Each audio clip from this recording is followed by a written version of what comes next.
What we've got to do is make sure that we're making connections to help people get off of heroin when they're on it. Governor Malloy is talking about what we need to do to fight the heroin crisis in Connecticut. He says the trouble is heroin is cheap and pure. And tonight he's also stressing what we told you about last night. Heroin addiction can happen to anyone in communities all over the state. We have a whole bunch of people of all ages who don't realize what we're up against. We're up against a very pure substance that is extremely cheap.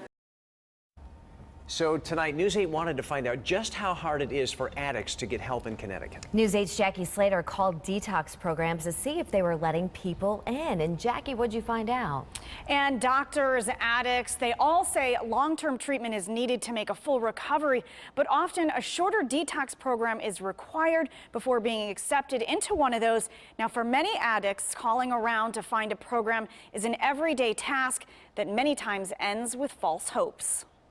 Heroin, a highly addictive opioid that physically alters the brain with repeated use. For addicts like R.J. Sember, it's a long road to recovery. And I know people who are alcoholics or cocaine addicts and who are opiate addicts. And unfortunately, the statistics are against the opiate addicts. At Yale New Haven Hospital, doctors say opioid overdoses are on the rise. Or the things that you would see that would make you kind of clearly all of a sudden go, this is an overdose, are if patients have stopped breathing, if they're breathing very, very slowly, if they're not responsive. In many cases, the ER is the first place an addict goes for treatment. A typical ER visit for an overdose, just 2 hours. After that, doctors say getting into a detox program is key to getting clean. We do sometimes have people that come in and say, look, I've hit the wall, and I want treatment. Can you please help me access treatment? And that's something that we are very happy to do. But addicts say getting into a detox facility can be difficult.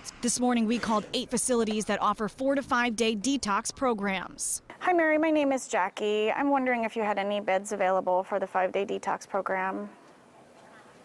You do not. Do you have a wait list? Beds were available in Hartford, Bridgeport, New Haven, and New London. Facilities in North Stonington, Danbury, and Middletown were all full. At Yale, specially trained staff is on hand 24/7 to help find those beds.